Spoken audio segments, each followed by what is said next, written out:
Bonjour Rokhaya. Bonjour Grace. Bienvenue dans cet épisode de Kiffe ta race, le podcast qui saute à pieds joints dans les questions raciales en France.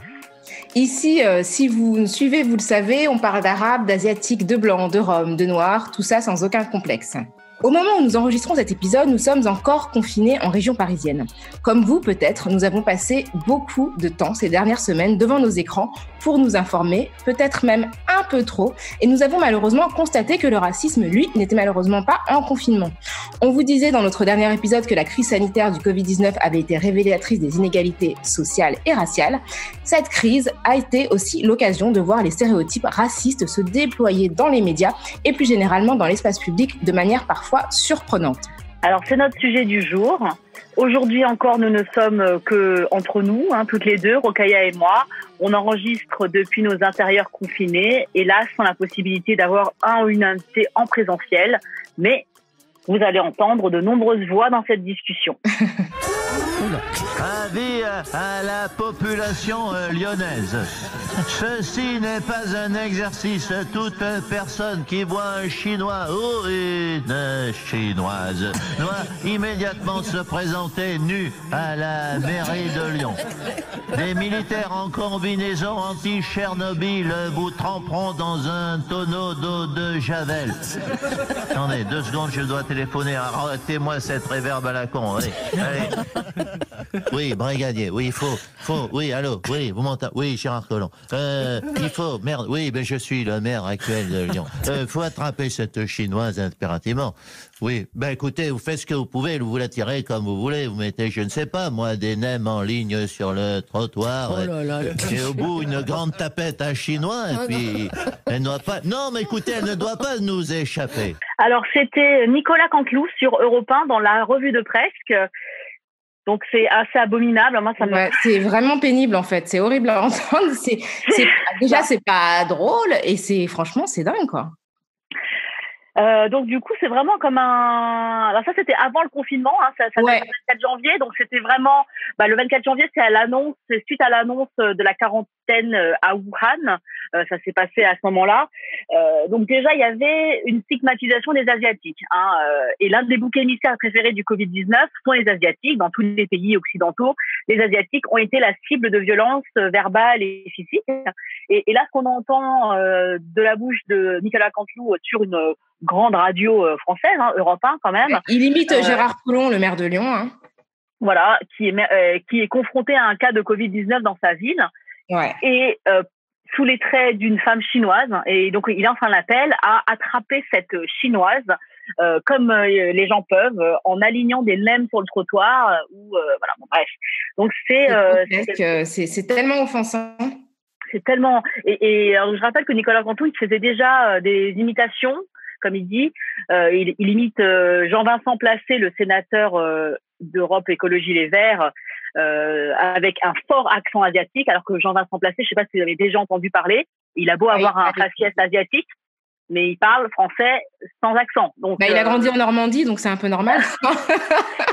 Donc déjà, rien que de projeter sur une personne comme Jean-Vincent Placé un fantasme d'accent asiatique, alors que cet homme il n'a jamais parlé qu'un accent asiatique, c'est quand même, il le fait pas que pour Jean-Vincent Placé, il le fait pour Christiane Taubira, il le fait pour énormément de gens. En fait, ce que je trouve dingue, c'est que c'est comme si dès que les personnes avaient, une apparence non blanche, ils ne se prenaient pas la tête à essayer de les imiter vraiment, mais leur plaquer son imaginaire. C'est-à-dire que là où pour un blanc, il va vraiment essayer d'imiter la voix, le phrasé, etc., là directement, accent asiatique, quelconque d'ailleurs, qui n'est même pas un accent déterminé.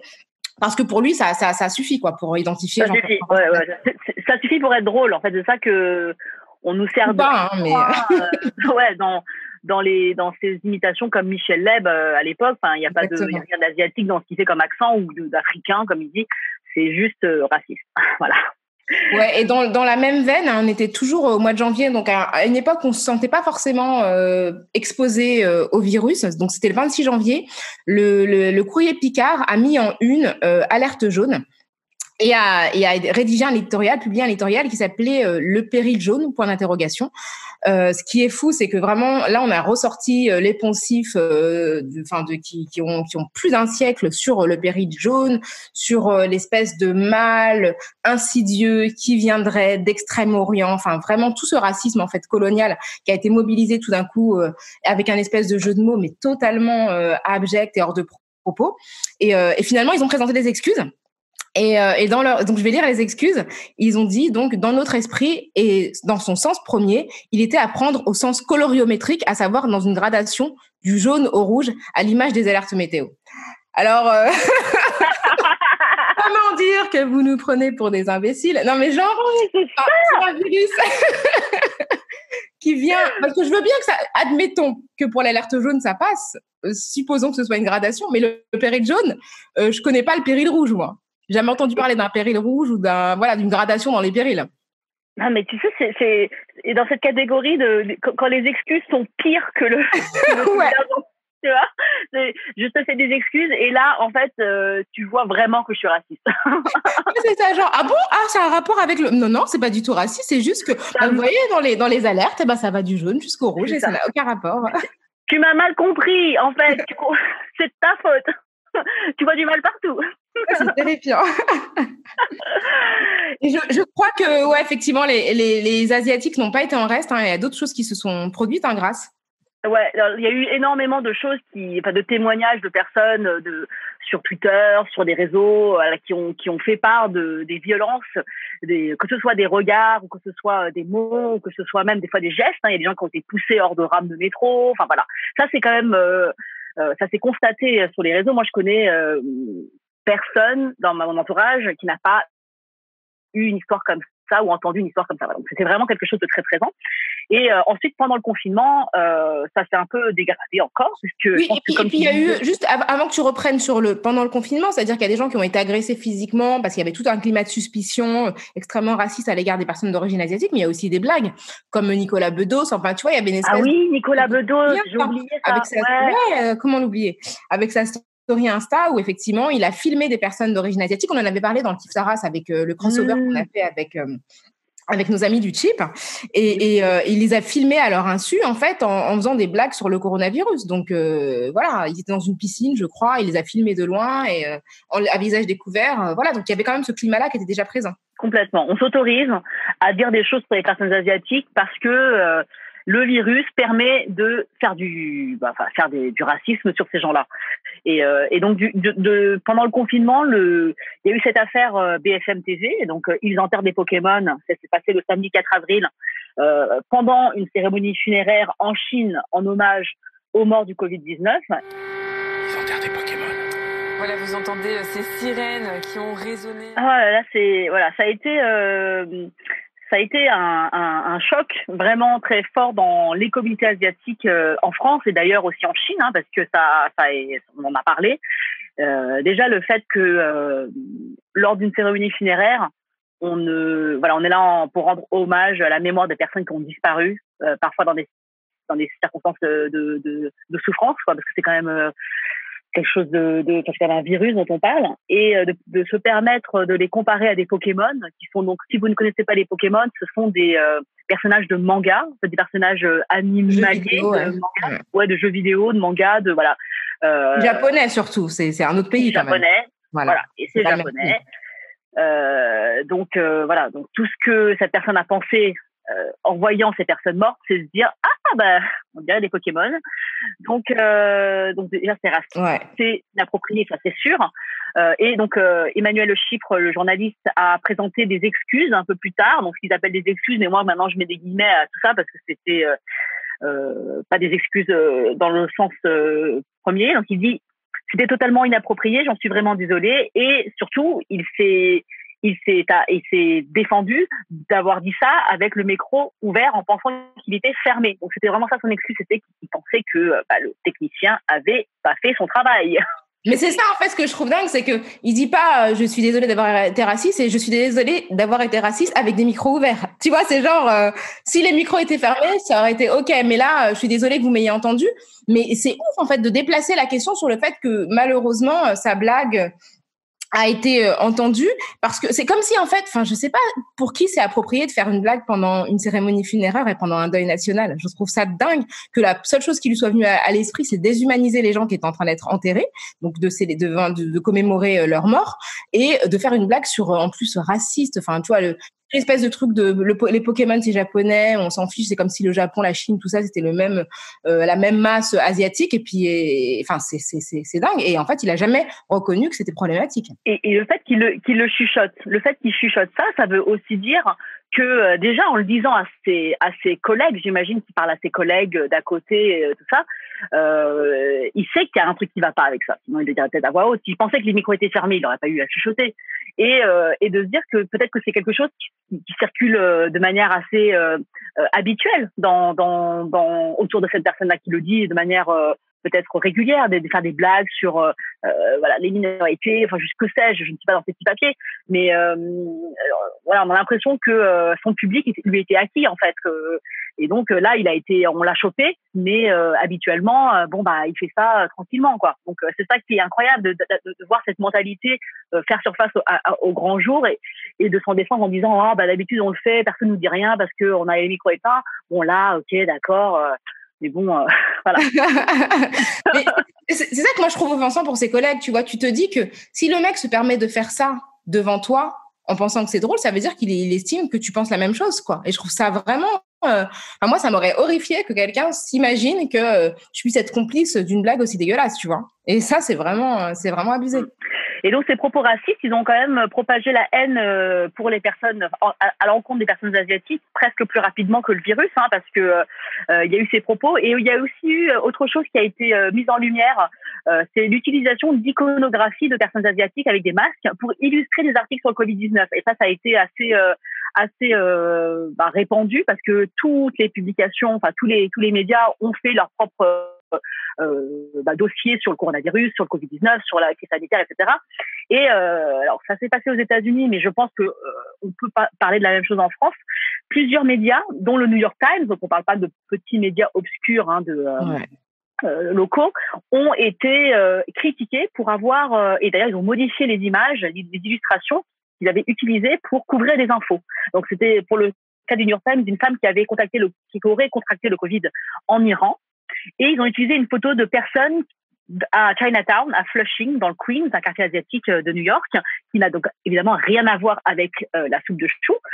Et ça envoie le message implicite que les Asiatiques sont porteurs du virus, du coup, parce que quand on parlait d'une histoire, vous couvrez une histoire qui parle de virus, qui n'a rien à voir avec des personnes asiatiques, donc une femme, alors il ne précise pas, mais j'imagine qu'elle est blanche, en Iran. Ouais. Et là, on vous dit, et l'illustration, c'est une femme, c'est des personnes, donc des personnes pas en premier plan, avec des masques à Chinatown. Et donc le New York Times s'est excusé en disant que ils disent que on a publié des centaines de news, d'articles sur le coronavirus, et chacune avait besoin d'une image. Donc on a sélectionné ça un peu à la va-vite, quoi. Donc voilà. Encore une fois, c'est une excuse qui prouve que c'est parce qu'on avait beaucoup de travail, on n'a pas fait attention, c'est bon, quoi. Justement, ça montre tu vois, la dynamique des impensés raciaux et racistes, c'est-à-dire que quand t'as pas le temps de réfléchir, le plus naturel, en fait, ce qui vient le plus facilement, le plus spontanément, c'est de produire un stéréotype raciste. Donc c'est l'occasion d'interroger les inconscients. Parce que quand tu réfléchis, tu vois qu'il y a un problème. Mais quand tu réfléchis pas, tu vois, de manière vraiment mécanique, tu reproduis tout ce que l'imaginaire collectif, en fait, ne cesse de répéter. Et j'ai eu un peu le même sentiment à la vue d'une illustration de Madame Figaro. C'était le 11 avril 2020. C'est quelque chose qui a été soulevé par un compte Instagram qui est tout nouveau, qui s'appelle Yellow Woman. Donc c'est un compte tenu par des personnes asiatiques françaises et des femmes. Et le titre de l'article, c'était « Bannie par le coronavirus, la bise à la française reviendra-t-elle un jour ?» Donc c'est un article sur nos gestes de salut, le salut, la bise, etc. Et donc l'illustration de cet article était une femme asiatique. Donc, alors moi je suis très contente de voir une femme asiatique dans Madame Figaro. Et de quoi tu te plains, Grâce, pour une fois qu'il y a une femme asiatique dans un magazine féminin. Tu vois, qui représente l'essence de la France, puisque la bise à la française, c'est quand même waouh, tu vois, ce qui nous représente vraiment essentiellement. Ce qui me paraît un peu flagrant, c'est que ce choix d'illustration a été guidé par le mot banni par le coronavirus plutôt que le complément à la française. Ouais, malheureusement. C'est peut-être moi qui vois du racisme partout, mais c'est vrai que j'ai tendance à penser pourquoi est-ce qu'il n'y a pas des images de femmes asiatiques sur d'autres articles de Madame Figaro peut-être, et que justement sur cet article-là, on s'est dit qu'on allait prendre cette femme. Ouais. Bah c'est ça, la femme asiatique qui menace notre mode de vie, c'est ça, c'est exactement voilà. Donc, qui met en péril la culture française. Et ça envoie des messages implicites, je pense, l'illustration, autant que le titre et autant que des propos, parce que ça fait partie ça fait partie de la news, de l'actualité en fait. Donc, Exactement. Et il y a d'autres trucs qui m'ont frappé aussi, c'est vraiment en amont de la propagation du virus et puis vraiment tout au long de sa propagation à travers le monde, c'est le fait de parler de virus chinois, tu vois, virus chinois. Et en fait, il y a une image qui a été prise pendant la conférence de presse de Donald Trump qui montrait en fait que sur son texte, en fait le texte qu'il devait lire, il était écrit coronavirus et en fait lui il l'a barré pour le remplacer par le terme virus chinois. Et en fait, c'est assez fou parce que Donald Trump a vraiment entretenu pendant toutes ses interventions, surtout au début, toute l'idée que ce virus était chinois et que c'était quelque chose qui était relatif à la Chine. Et il y a même des gens de son administration qui disent qu'ils l'ont entendu employer le terme de kung flu. Donc flu, ça veut dire grippe en fait en anglais, et kung fu, voilà le jeu de mots sur ça.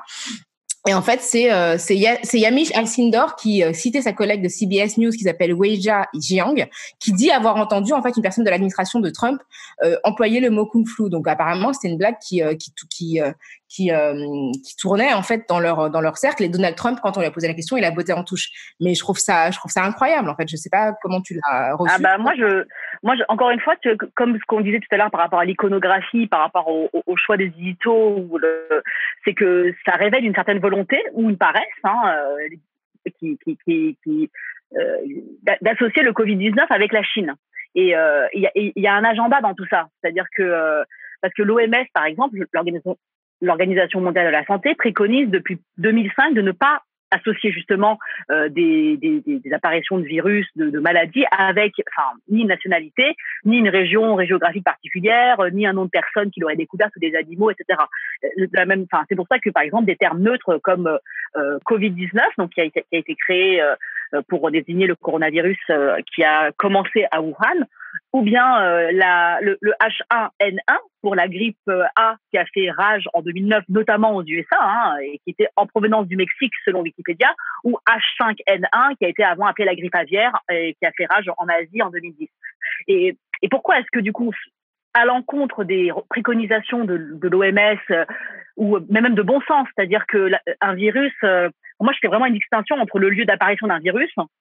Ouais. En Chine, on peut pas le nier que ce sont les premières victimes de ce fléau, mais à distinguer avec la responsabilité, l'origine, avec parce que et même l'identité, tu vois, l'identité du virus, l'identité, tu vois, c'est ça qui est bizarre. Parce que je pense que l'idée c'est aussi d'évoquer une potentielle responsabilité juridique au plan international, et je pense qu'on se penche beaucoup sur cette question-là de est-ce qu'ils sont responsables, qu'est-ce qu'ils ont fait, ça mobilise aussi de vraies questions tu sais, on mobilise ces stéréotypes de la fourberie, ils cachent des choses, c'est opaque chez eux, on peut rien. Et du coup, je prête vraiment attention aux spécialistes de la question écologique qui ont beaucoup écrit sur les conditions d'apparition du Covid-19 et qui ont lié ce virus à des questions non pas sanitaires et donc d'hygiène sur les marchés aux animaux sauvages, mais à une question écologique de destruction des habitats naturels, de monoculture, du recul des terres qui sont non exploitées par les humains et qui poussent les espèces vivantes à continuellement cohabiter dans une certaine précarité, promiscuité et la pollution grandissante. Donc en fait, il y a vraiment plusieurs discours qu'on peut entendre dans l'espace public et vraiment j'essaie de plus m'intéresser à ces questions parce que la mondialisation a poussé ce virus à se propager vraiment de manière phénoménale et fulgurante partout, et il faut vraiment se pencher sur la mondialisation pour aussi trouver une solution à cette propagation. et pas seulement à pointer la faute, à dire c'est qui. Oui, c'est ça. Et puis vraiment toute cette rhétorique qui consiste à dire que le virus en fait a été transmis à l'être humain du fait de pratiques, tu vois, alimentaires singulières. Tu vois vraiment le côté. Ah ouais. Tu vois ce que je veux dire? Ah, c'est chelou, ils mangent du pangolin. T'as envie de dire, bah, je sais pas, il y a des gens qui mangent des escargots en France, donc juste on va rester tranquille, tu vois. Et il y a un côté, non, mais c'est bon, on va pas commencer à donner des leçons aux gens, alors que franchement, il y a des choses que nous mangeons qui peuvent paraître absolument dégoûtantes à d'autres personnes. Mais tu vois, il y avait cette espèce de registre vraiment de l'exotisme, ah oui, les Chinois ont une forme de cohabitation, de même une façon de se nourrir très particulière. Et ben du coup, ils ont d'une certaine manière bouleversé des règles intangibles et ancestrales, etc. Donc ça encore, c'est un truc qui m'a vraiment saoulée, quoi.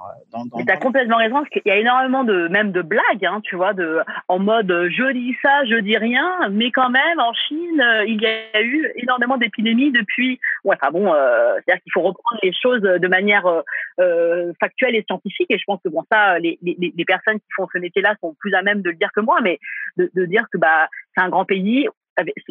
C'est un territoire sur lequel il y a énormément de changements ces dernières années, et tout ça au nom de bouleversements comme la mondialisation, comme voilà, on appelle quand même la Chine l'atelier du monde, hein, parce qu'il y a énormément d'usines qui ont poussé les villes pour soutenir cette consommation effrénée qu'on vit depuis 50 ans. Et donc, ce n'est pas du fait des Chinois. C'est-à-dire que c'est bien sûr, c'est que nous, on leur a délégué effectivement des besoins qu'on a. Et puis en plus, je trouve qu'il faut aussi se décentrer parce que très honnêtement, tu vois, moi, ce dont je me rends compte aussi, c'est que j'ai l'impression que beaucoup de personnes en France sont en train de découvrir qu'il faut se laver les mains et enlever ses chaussures en rentrant chez soi. Enfin, il y a plein de cultures dans lesquelles on ne rentre jamais chez quelqu'un avec des chaussures. Enfin, moi, je trouve, j'ai toujours trouvé ça. Parce que voilà, c'est ce qui m'a été transmis culturellement normal de ne pas circuler dans un lieu habité avec des chaussures. Bon voilà, il y a plein de choses qui paraissent vraiment absurdes pour d'autres cultures. Qui sont très très communes en France. Donc tu vois le côté voilà, c'est bon, on se lave les mains. Bah oui, heureusement on se lave les mains. Il y a des cultures dans lesquelles on se lave les mains avant chaque prière et jusqu'au coude, quoi. Donc voilà, il faut aussi sortir de il faut sortir de la perspective et comprendre que certaines choses qu'on fait aussi en France ne sont pas forcément perçues comme normales ou comme hygiéniques.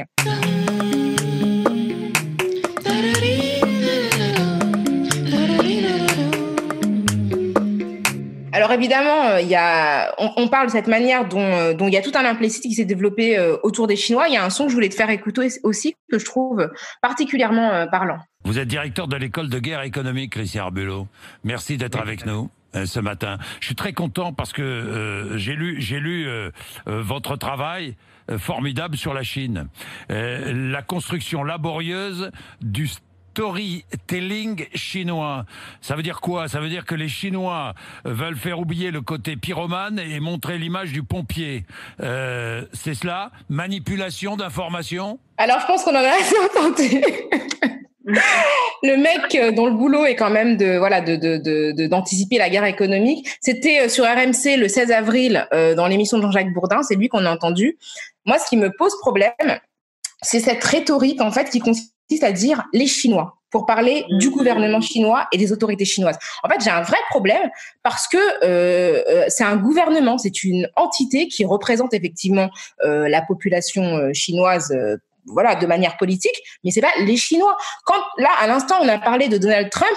Quand Trump fait un truc, quand l'administration Trump prend une décision, on dit pas les Américains. Quand Emmanuel Macron prend une décision ou Édouard Philippe annonce quelque chose, on dit pas les Français. Et là, je trouve que dans les Chinois, cette manière de dire les Chinois, de dire la Chine, par exemple, qui est un pays où le gouvernement chinois, il y a une manière d'essentialiser. Et en fait, toujours d'une certaine manière d'alimenter cet imaginaire sur le péril jaune. Je sais pas ce que tu en penses, toi. Bah, moi, je suis complètement d'accord avec ce que tu dis, surtout que, surtout qu'il faut se remettre en situation, c'est-à-dire que le peuple chinois, n'a pas le droit de vote. Donc, c'est-à-dire que s'il y a quelqu'un qui a choisi son dirigeant, c'est nous. Tu vois ce que je veux dire, c'est que si on peut associer un peuple avec leur choix politique, c'est nous quand même. Je veux dire, aux États-Unis, on a choisi les dirigeants. On a les dirigeants qu'on mérite quand même. Enfin, c'est-à-dire qu'ils sont pas venus de nulle part. Ils ont été élus. Donc, en Chine, qui est quand même Alors, je veux pas angéliser la Chine en disant que tout est génial, c'est pas du tout le cas. Mais en tout cas, de rendre équivalent le peuple chinois avec son gouvernement qui lui est imposé depuis la nuit des temps, en fait. Ils n'ont jamais eu le suffrage universel. Et je pense que c'est quand même un truc de dingue. C'est-à-dire que nous, on sait que par exemple aux États-Unis, la Californie, New York et ces pays de la côte qui sont plus c'est pas le Texas, c'est pas le milieu de le Midwest, on sait pertinemment qu'il y a des divergences d'opinion politique et il y a énormément de choses qui sont des gens qui protestent. On sait que les États-Unis et la France et la plupart des pays occidentaux sont composés de populations qui ne sont pas forcément d'accord et qui ont des opinions politiques diverses. Mais c'est aussi le cas en Chine, sauf qu'on ne l'entend pas ici parce qu'on n'a pas les mêmes médias, on n'a pas les mêmes réseaux sociaux, etc. Mais je vous assure qu'il y a des gens qui sont dissidents, quoi. Enfin, d'ailleurs, qui mettent leur vie en danger parfois parce que les conditions d'expression ne sont pas les mêmes et les libertés fondamentales et individuelles ne sont pas assurées de la même manière dans certains pays. Mais moi, je trouve ça incroyable de rendre l'équation gouvernement égale peuple. Comme le disait Anne Cheng, qui est au Collège de France, qui est une philosophe, elle disait qu'il y a vraiment cette idée que la Chine est un État-parti et que il représente vraiment toute la Chine et tout son peuple, alors que on a beaucoup plus d'images diverses sur les gouvernements et leur population ailleurs en France et dans les pays. Ouais. Et c'est vraiment l'idée, encore une fois, que les Chinois représentent une espèce de masse indistincte, qui d'une certaine manière, ils sont tous co-responsables, complices, alors que quand on dit ça, on n'imagine même pas que les Chinois, enfin les populations chinoises puissent être aussi victimes de leur gouvernement, puisqu'ils l'ont pas choisi. Tu vois, d'une certaine manière, il y en a qui sont, comme tu parlais des dissidents, etc., qui sont aussi victimes de certaines décisions qui sont prises par un gouvernement qui n'a pas de légitimité démocratique, au sens où on l'entend évidemment ici en France, quoi. Donc mais grâce, il n'y en a pas eu que pour la Chine, hein, je te rassure. On va écouter un petit son qui décale un petit peu le regard. Si je peux être provocateur, est-ce qu'on ne devrait pas faire cette étude en Afrique, où il n'y a pas de masque, pas de traitement, pas de réanimation, un peu comme c'est fait d'ailleurs pour certaines études dans le sida, où chez les prostituées, on essaye des choses parce qu'on sait qu'elles sont hautement exposées, et elles ne se protègent pas. Qu'est-ce que vous en pensez? Alors, vous avez raison. Et d'ailleurs, on est en train de réfléchir en parallèle à une étude en Afrique, justement, pour faire ce même type d'approche avec le BCG, un placebo.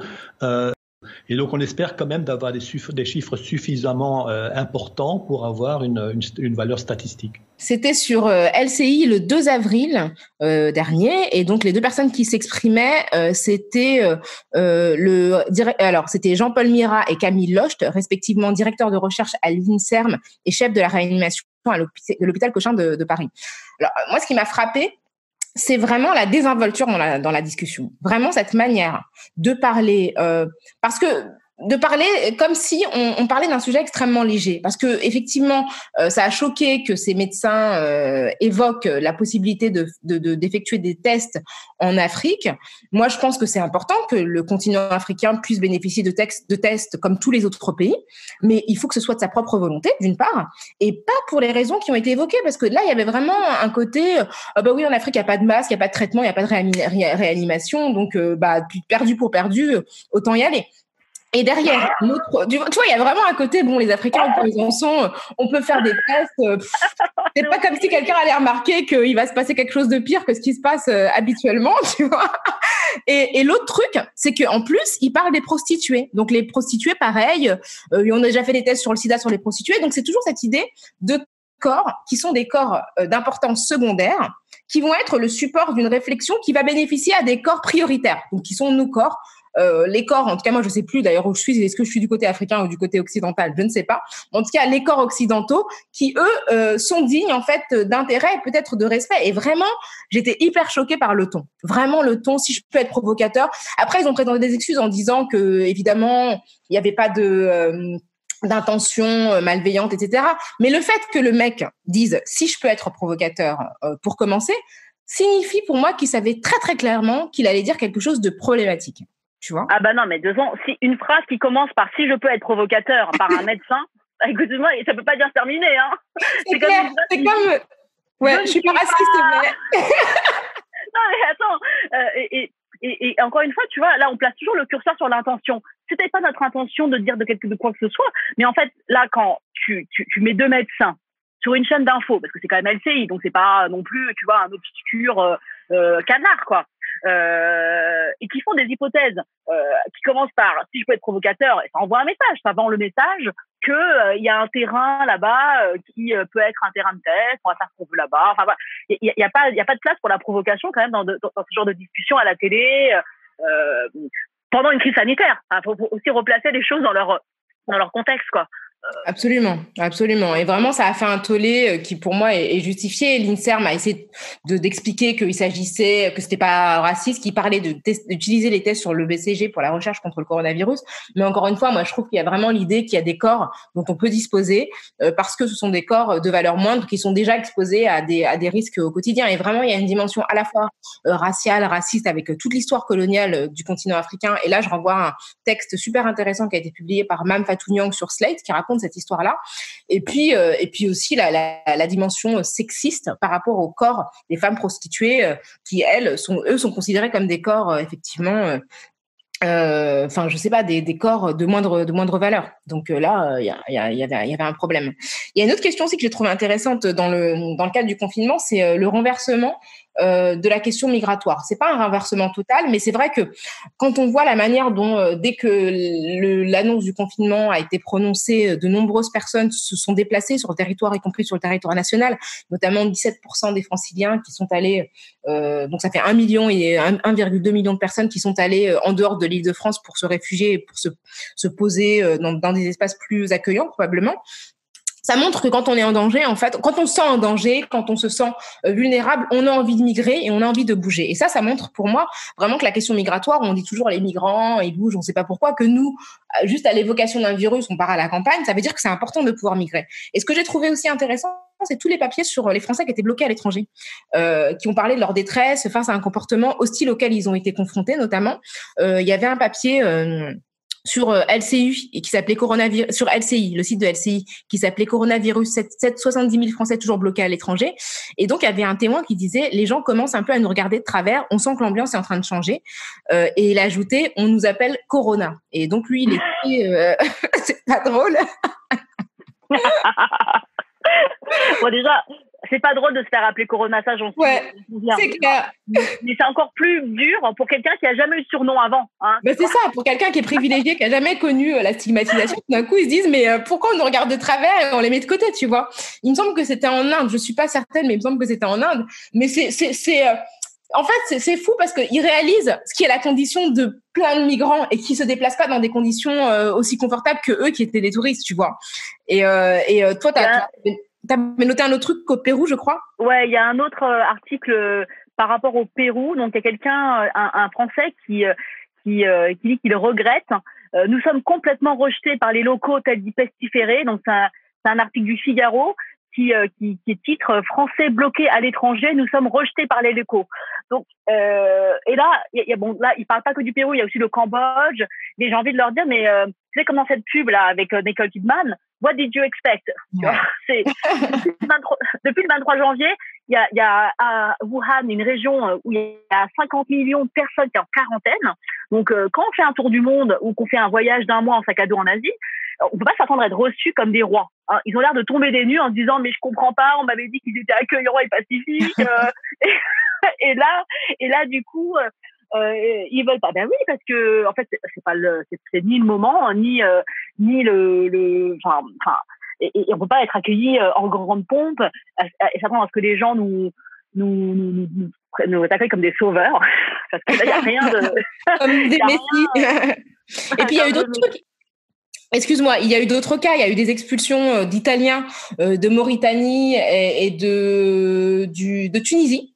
de Tunisie. Et je pense que c'est un moment qui était intéressant parce que tout d'un coup, ça renversait aussi le caractère de désirabilité. Tu vois, c'est-à-dire que les migrants sont indésirables quand ils sont en Europe, etc. Ils vivent le stigmate, en plus souvent de conditions économiques bien plus précaires que celles de touristes. Et en fait, ce qui s'est passé en Tunisie, c'est qu'il y a des Italiens qui sont venus et le gouvernement, enfin les autorités ont voulu les placer en quarantaine et ils ont refusé. Et en fait, ils leur ont dit bon bah salut quoi. Ils ont été expulsés. Et je pense que, tu vois, Non, mais tu on se dit dans un pays étranger, la police te dit quelque chose, tu dis non, mais comment c'est possible? Moi, c'est clair. Nous, déjà, dans notre propre pays, on a peur de la police. Alors, enfin, tu vois, dans un pays étranger, tu fais pas le malin, quoi, tu vois. Et donc, du coup, ils ont été expulsés. Mais je trouvais que c'était vraiment une réflexion intéressante sur laquelle j'ai écrit d'ailleurs pour Slate sur la question migratoire et le sens de la migration et puis l'importance de pouvoir vivre, en fait, à l'endroit où on se sent tout simplement en sécurité. Et c'était au lendemain, je me rappelle, c'était au lendemain de l'annonce de la mise en quarantaine de l'Italie. Et à cette époque-là encore, et encore aujourd'hui, il y avait très très peu de cas de Covid-19 sur le territoire de l'Afrique d'une manière générale. Et donc du coup, ça avait poussé ces gens-là à aller chercher là où, de l'herbe plus verte ailleurs. Et il s'agit de l'Afrique pour voilà, la Tunisie ou bien la Mauritanie. Et ce qui est aussi quelque chose d'assez inhabituel dans ce qu'on lit dans les médias, parce qu'on parle toujours de l'Europe, d'Eldorado, de l'Occident, etc. Et on s'attend à une migration que dans un sens, comme dans beaucoup de films qu'on a vus, etc., qui alimentent cette. Et là, ça renverse, comme tu dis, ces paradigmes qu'on a toujours vécus. Exactement. Il y a un autre truc aussi que j'ai trouvé assez surprenant que je vais te faire écouter. La nouvelle étude du professeur Raoult a été montrée au président de la République et que les résultats sont spectaculaires. Alors il en a pris acte, ça a été effectivement, il l'a montré, il l'a vu. Vous savez, à Marseille et à l'IHU, la moitié de la population est africaine, la moitié des soignants sont africains, et donc la rumeur court vite. Et pardon, Paul Molgar, mais en fait, ce que j'ai pas compris, surtout, c'est ce que vous avez dit au tout début de votre intervention. J'ai pas compris le rapport entre le fait que y ait des Africains dans le service et le fait que l'information se répande. J'espère que personne n'a pu, bien mieux. Oui, pardon. Personne n'a pu pénétrer. Ça s'apparente à un propos raciste et ça m'ennuie un petit peu. Pas du tout. Non, c'est pas ça. C'est que, bien évidemment, personne n'a pu pénétrer l'IHU, mais la rumeur est très très forte dans cet établissement et ça va de couloir et d'étage en étage. Donc moi qui étais à l'extérieur et en dehors, j'ai appris ce qui s'y passait. J'ai pu suivre pas minute par minute, mais j'ai pu suivre par des interlocuteurs et des correspondants à l'intérieur comment ce qui s'y passait, bien évidemment. Donc merci beaucoup, mais effectivement vous allez rassurer, j'espère. Aucun rapport en effet avec le fait que aucun rapport. Non, ces personnes soient africaines ou pas, parce que là vraiment sinon ça me paraissait étrange. Merci en tout cas pour vos explications. Oh mon Dieu. Il y a énormément de choses là. Donc c'était sur BFM le 10 avril. C'est un échange qui a été repéré par le compte Twitter Balance ton média. Donc c'est la voix de Bruce Toussaint qu'on entendait. Et donc ce journaliste a évidemment suscité pas mal de questions du coup parce que c'était quand même un propos très étrange. Qui a été du coup critiqué par SOS Racisme. Et ce que je trouve dingue, bon déjà là, l'idée de dire qu'il y a une rumeur africaine qui fait que les propos se répandent à l'hôpital, déjà enfin tu sais même pas comment ça lui est venu à l'esprit, et en plus comment il a pu balancer ça dans le plus grand des calmes, normalement, comme si c'était une information valable et valide.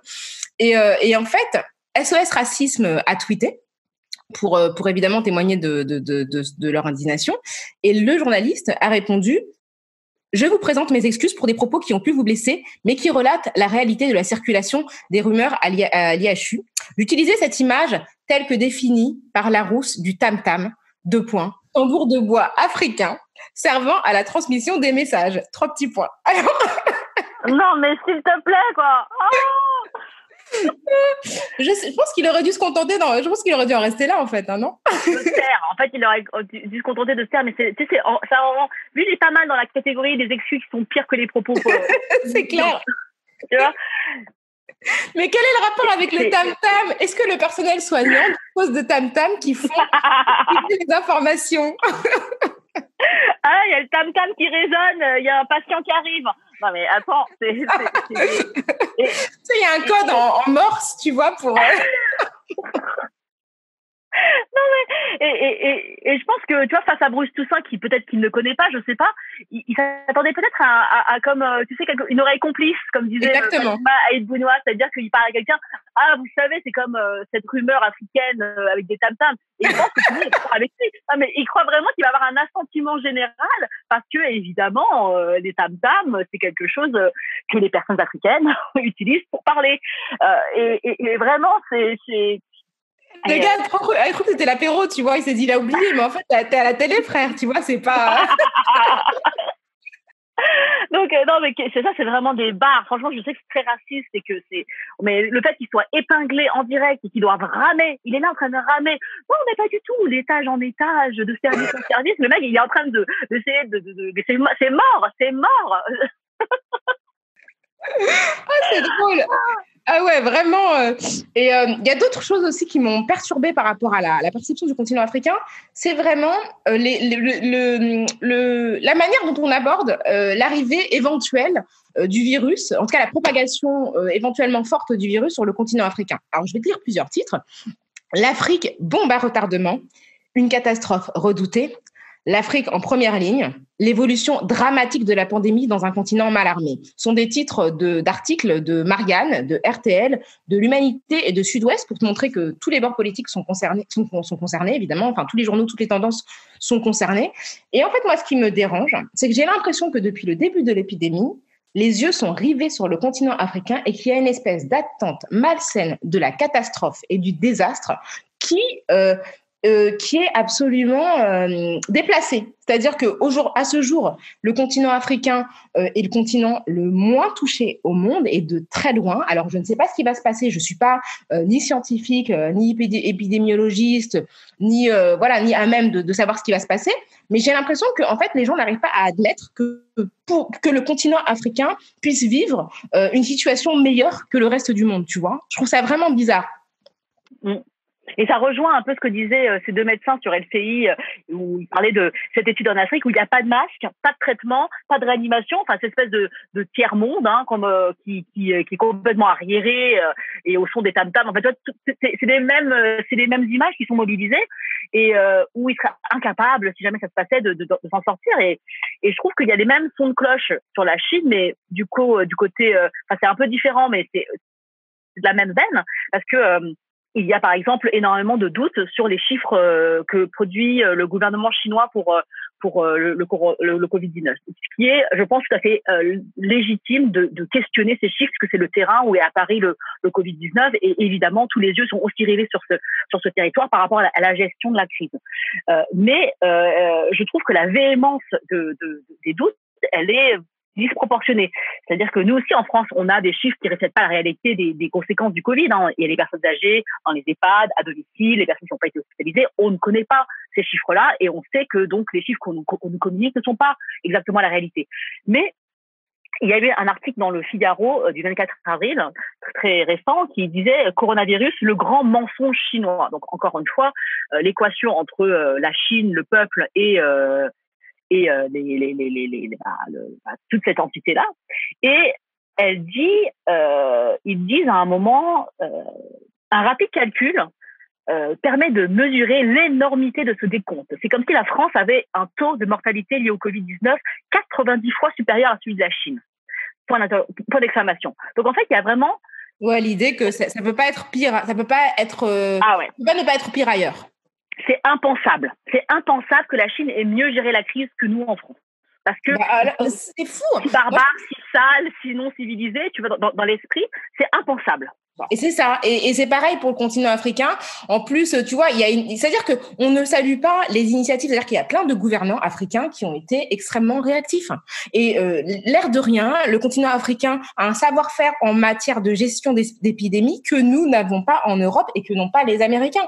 Et la réalité, c'est qu'aujourd'hui, la ville la plus touchée au monde, c'est New York, qui est le symbole de l'ultramodernité, qui est le symbole de la puissance occidentale et qui, Donald Trump a franchement géré le virus comme vraiment quelqu'un d'irresponsable.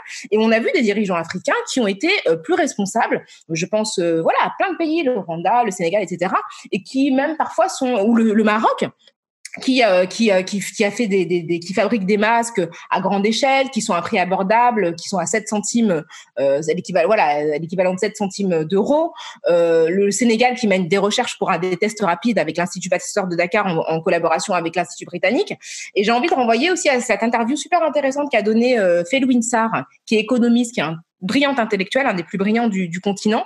Et il dit, donc lui, il est sénégalais, il est actuellement à Dakar et il dit les Européens s'inquiètent pour nous et nous nous inquiétons pour eux. Et je trouve que c'est hyper juste. J'ai envie de dire, franchement, vous inquiétez pour nous, mais en fait là, c'est vous qui avez des problèmes. Donc juste laissez-nous tranquilles. Nous, on est en train de gérer ce qui, pour l'instant, est relativement contenu. Donc juste arrêtez de nous prédire le pire, tu vois.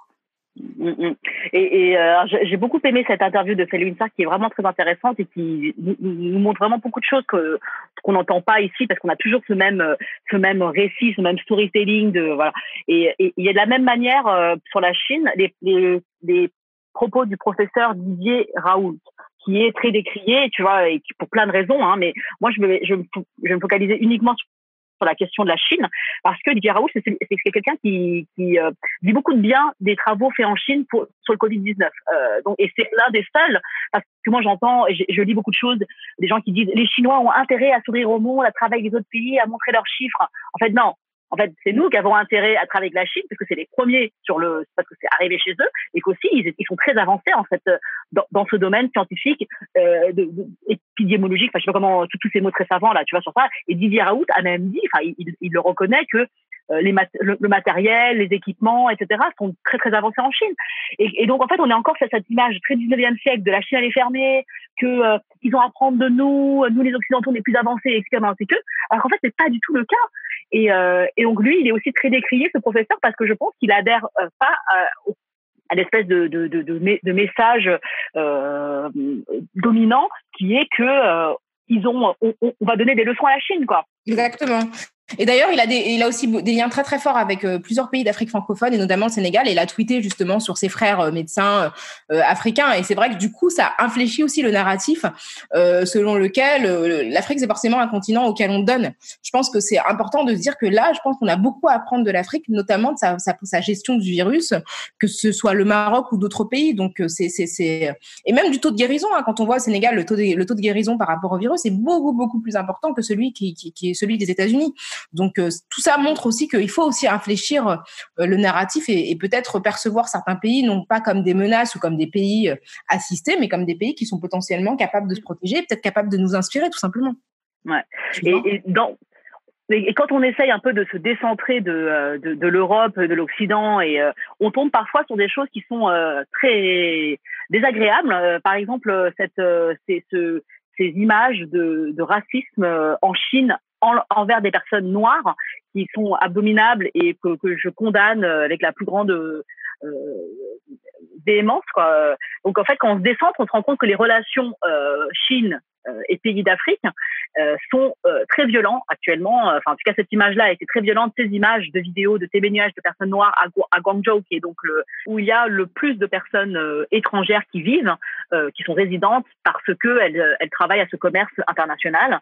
Et donc, c'est évidemment à condamner. Donc, toutes ces images celles qui sont révélées être en Chine, parce qu'il y a aussi beaucoup d'images qui ont été chercher, qui n'ont pas de lien avec la Chine, qui ont été tournés dans d'autres pays d'Asie où d'abord c'est tout aussi condamnable, mais on a beaucoup utilisé ces images-là pour dire regardez la Chine, c'est des méchants.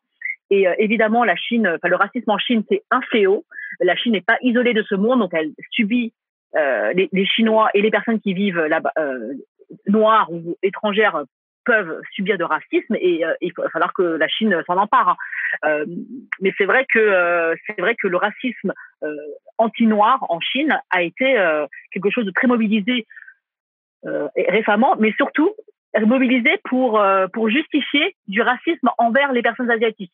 Donc ça, c'est quelque chose que je trouve absolument fou de combattre le racisme par le racisme et de combattre une discrimination par une autre discrimination. Donc ça, c'est quelque chose qui va pas... C'est ça, en fait, l'antiracisme, c'est un principe. C'est-à-dire que tu choisis pas que tel type de groupe mérite d'être défendu, tel autre type ne mérite pas. Déjà, c'est faire un amalgame entre des personnes qui n'ont rien à voir. C'est vrai que moi, j'ai vu ces images-là en Chine où il y avait des populations d'origine africaine, majoritairement, en tout cas des Noirs, qui ont été refoulées notamment du McDo, où effectivement, la chaîne de restauration a présenté des excuses. Je sais qu'il y a eu des échanges aussi entre les différents services diplomatiques, notamment des pays africains, parce que il y a eu une espèce de rumeur qui laissait entendre que les Africains étaient responsables de la propagation du coronavirus. Donc des gens se sont retrouvés plus ou moins contrôlés chez eux par la police, se sont vus il y a certains qui disent qu'en fait on leur a posé des alarmes sur leur porte pour les empêcher en fait de circuler parce qu'elles étaient d'origine africaine, donc suspectes de propager le virus, et on reçu vraiment et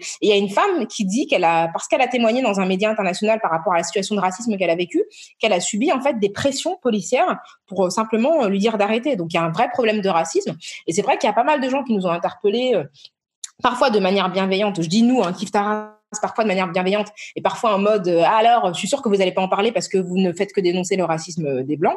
Bon, déjà si on dénonce le racisme et la suprématie blanche, c'est parce qu'on habite en France et qu'on dénonce le racisme historique de notre pays, et effectivement on n'est pas du tout, enfin moi je trouve que c'est important de parler des questions intracommunautaires, et je pense qu'on finira par faire un Kif Taras sur ça parce qu'il y a plein de questions qui visent différents groupes. Mais encore une fois, la Chine elle n'est pas en dehors du monde, et tout le préjugé négrophobe, anti-noir, anti-africain, il a aussi une histoire qui affecte évidemment la Chine.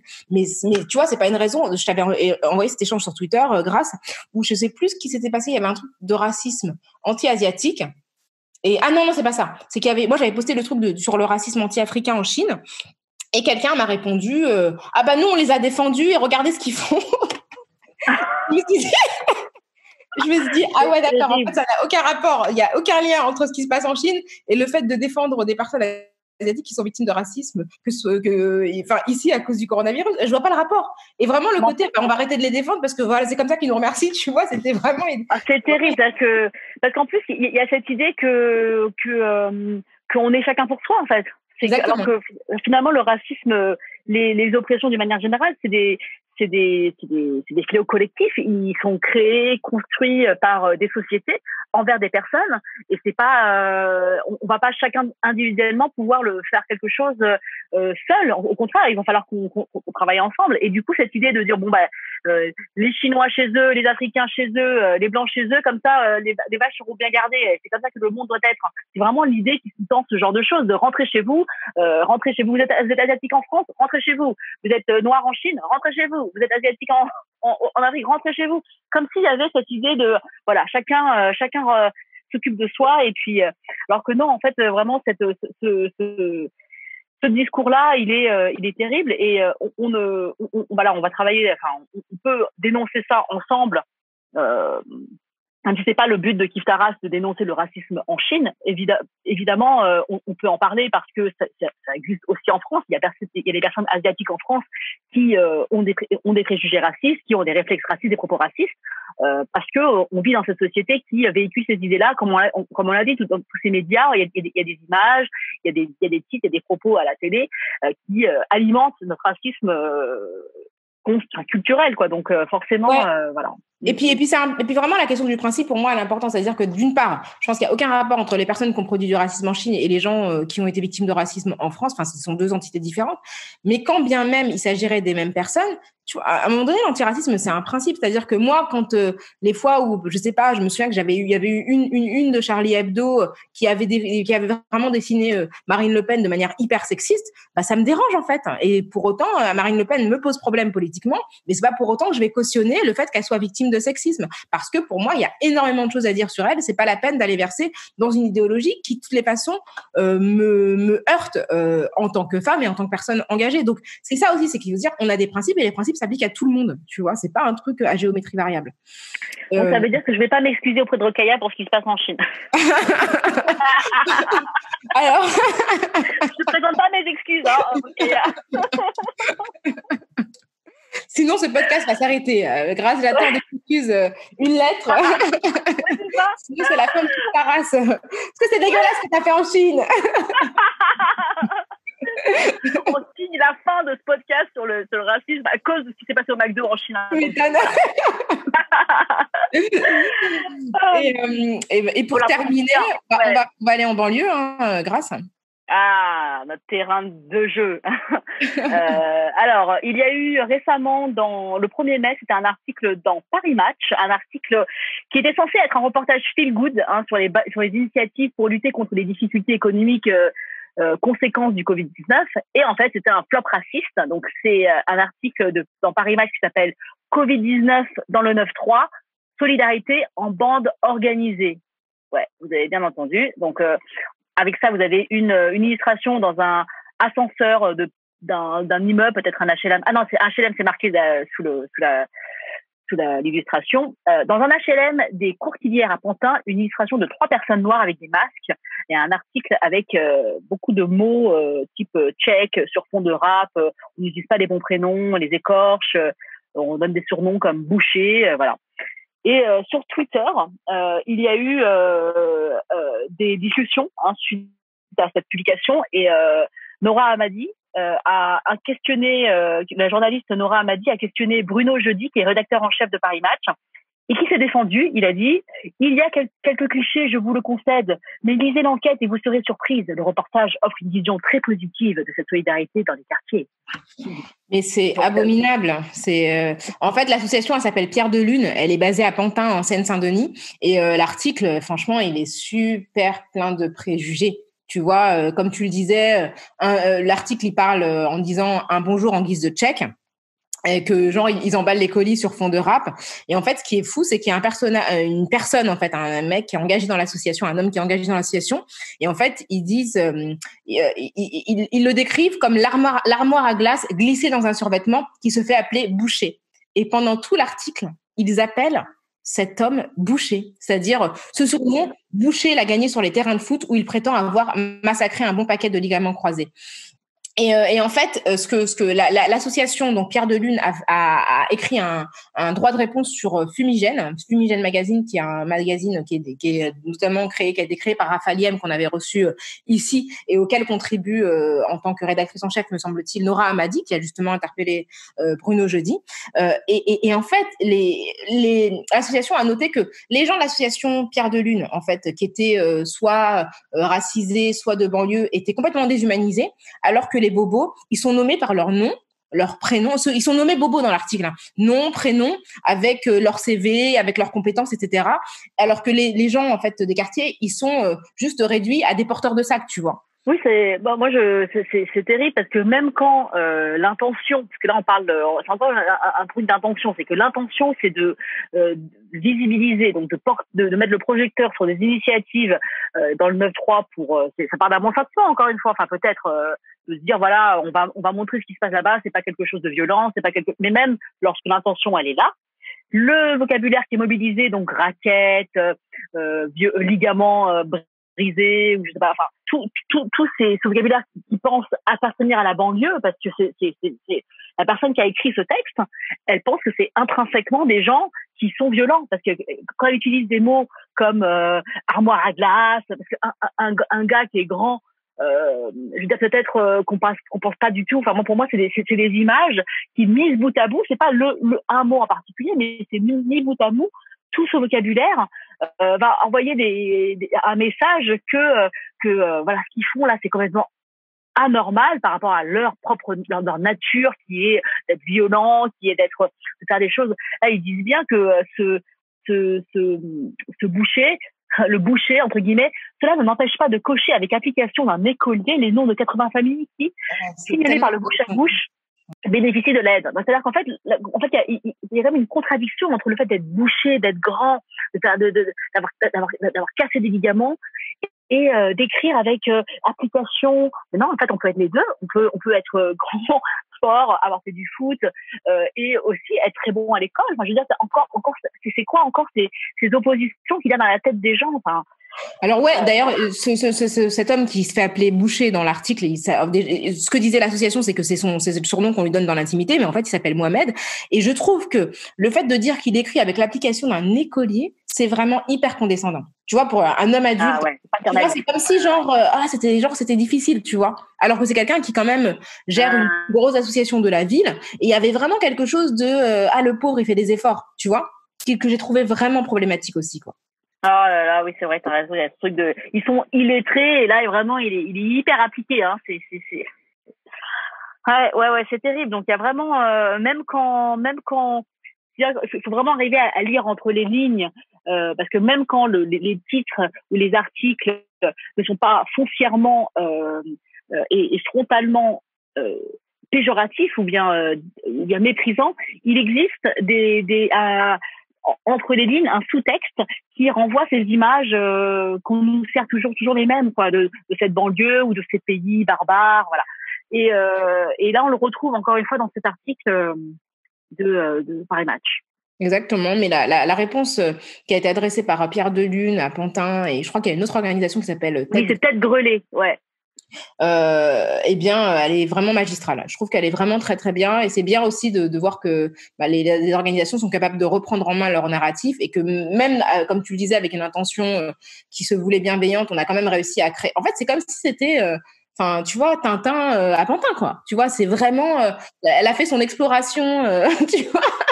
Son exploration coloniale, et il y a Boucher, tu vois, il y a l'armoire à glace, etc., que des personnes qui sont exotisées. Donc, sur ces belles paroles. Ouais, sur ces belles paroles. C'est important quand même. La leçon, c'est qu'on peut reprendre en main le narratif. Je trouve que c'est une belle leçon que nous a adressée l'association Pierre Delune. On arrive à la fin de ce numéro de Kif Taras qu'on a enregistré chacune chez nous en cette période de confinement. Merci beaucoup Grace. Merci beaucoup Rokhaya. Excusez-nous pour les grésillements et les problèmes de bande passante, parce qu'il y a énormément de personnes sur mon Wi-Fi. Hein. je dis rien, n'est-ce pas les enfants qui sont en train de jouer. Famille nombreuse. Kif Taras, c'est un podcast de Binge Audio enregistré aujourd'hui depuis Zoom et réalisé par Quentin Bresson. Et j'espère qu'on se retrouve dans 15 jours pour un nouvel épisode de Kif Taras. Merci Rokhaya. Merci Grace, salut.